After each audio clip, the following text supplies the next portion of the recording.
नमस्कार मित्रांनो, सुरुवातीच्या काळामध्ये आपण ज्यावेळेस कामाला लागतो किंवा व्यवसाय करतो, सुरुवातीचा काळ त्यावेळेस आपलं लग्न झालेलं असतं, मुलंबाळं नसतात, जिम्मेदारी नसते आणि आपल्याकडं इन्कम येतं आणि खर्च आपण कंट्रोलमध्ये आणला पाहिजे. बऱ्याच वेळेस काय होतं, सुरुवातीच्या काळामध्ये खर्च होतो आणि नंतर आपल्याला कळायला लागते की आपण बचत नाही केली. बचत करण्यासाठी फक्त LIC ऑफ इंडिया आहे मित्रांनो. बाहेर आपण बचत करू शकत नाही, कारण पैसे भरले की आपण उद्या पण काढू शकतो. त्याच्यामुळे कुठं लॉकिंग राहत नाही आणि त्याच्यामुळे पैशाची बचत होत नाही आणि आलेला पैसा कमवून कष्ट करून कमवलेला पैसा हा खर्च होतो. जसं शेतकरी दरवर्षी पेरणी का करतो? धान्य वाढवण्यासाठी. मला सांगा, धरणाची दारं का अडवलेली जातात? कारण हिवाळा आणि उन्हाळ्यात पाणी पिण्यासाठी. तसंच इन्कम पैसे वाढवले तर आपली ग्रोथ पण होतील आणि वापरायला पण मिळते आणि खर्चावर नियंत्रण येईल. खरी प्रगती हेच आहे.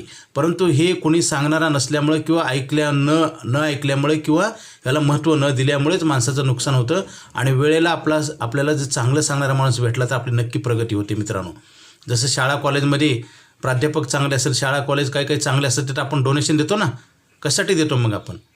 आणि एवढं करून परत आपण क्लास लावतो. कारण चांगल्या गोष्टी जास्त रिपीट केल्या तर थोडं ऐकतो माणूस आणि चुकीच्या गोष्टी लगेच ऐकतो मित्रांनो. हा नैसर्गिक गुणधर्म आहे.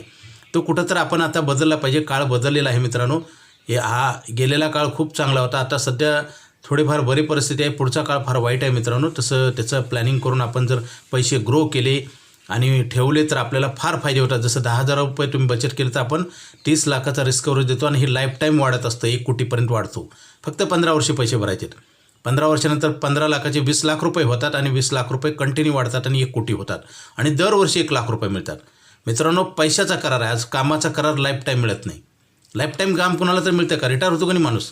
प्रायव्हेट आणि गव्हर्नमेंटमध्ये कुठं पण. मित्रांनो, केवळ काय होतं, योग्य मार्गदर्शन न मिळाल्यामुळेच माणसाचं नुकसान होतं. जसं एखादा रुग्ण योग्य त्याचं आजाराचं निदान नाही झालं, डॉक्टरनं कन्सल्ट जर नाही झाला तर काय होतं, माणूस हा गंभीर आजार होऊन डेथ होतो किंवा पैसे खूप जातात, लॉस होतो ना.